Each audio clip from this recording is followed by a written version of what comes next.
Love him or hate him, Donald Trump has done something almost no one on earth has done. He went bankrupt, not once, multiple times. He came back. He became president of the United States. Then he lost. Then he won again. Most people see chaos. A CEO sees a case study in resilience, branding, and the psychology of power. This is not politics. This is business. And there are 7 lessons every founder needs to hear. Welcome to the CEO Brain Library. By the early 1990s, Trump was over $900 million in debt. Banks wouldn't take his calls. His casinos were bleeding. His marriage was collapsing. The media called him a joke. Most people would have disappeared. He did not. He renegotiated. He sold assets. He gave up equity. He took the humiliation, and within a few years, he was back. The lesson is not about real estate. It is about psychology.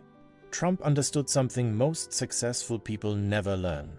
Your net worth is not your self-worth. And if you can separate the two, you become very hard to destroy. Trump did not build buildings. He built a name. Long before he was president, Trump was a brand.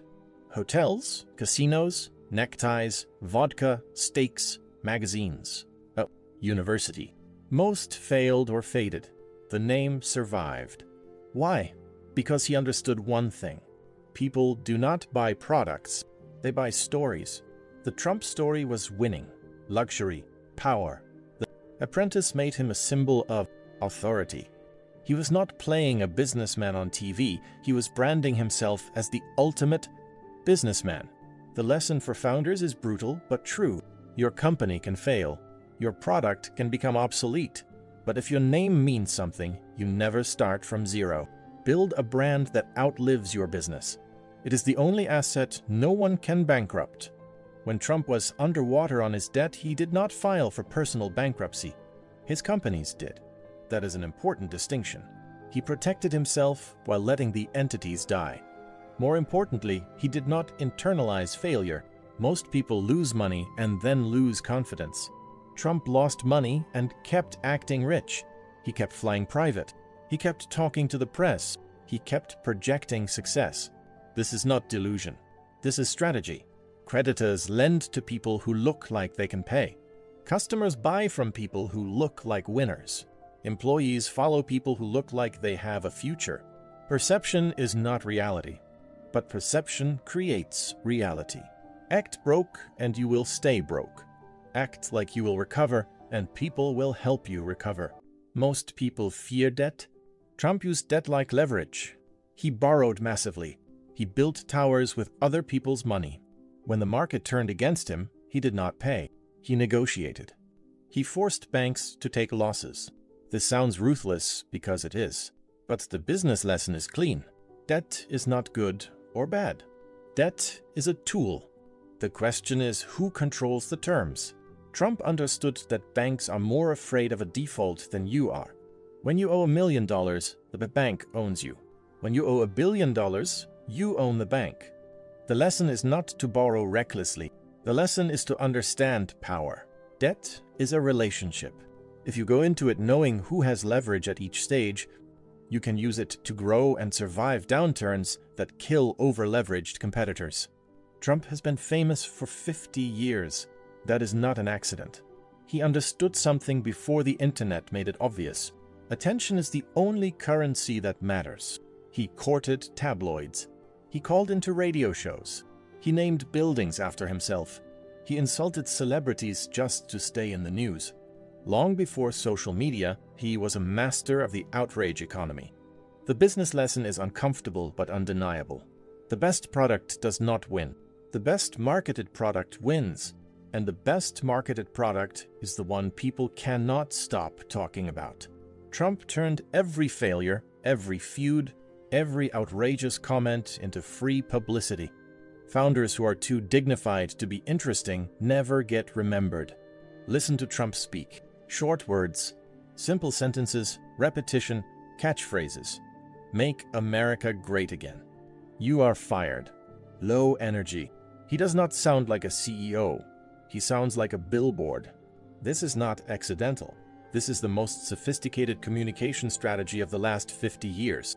Most executives bury their message in corporate jargon. Trump does the opposite. He reduces complex ideas to emotional slogans. His base does not love him because of policy details. They love him because he makes them feel understood. The lesson for founders is direct.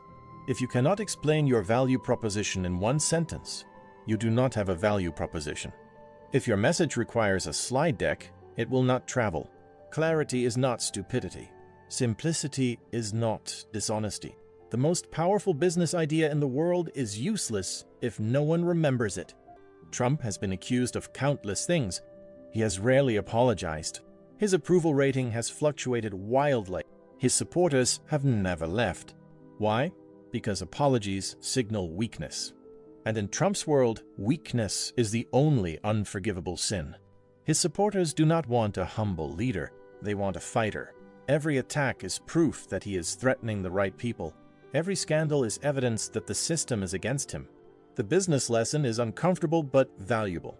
Apologize when you are wrong, absolutely, but do not confuse accountability with performative humility. Customers do not want a CEO who grovels. They want a CEO who grovels. Trump understands that the crowd that loves you when you win will often respect you more when you refuse to break. Trump lost the 2020 election. Most politicians would have retired, written a memoir, done speaking tours. He ran again and won. This is not about politics. This is about a fundamental truth. Most people quit one failure too early. Trump has been counted out more times than almost any public figure in history. Each time he refused to accept the obituary. The business lesson is essential.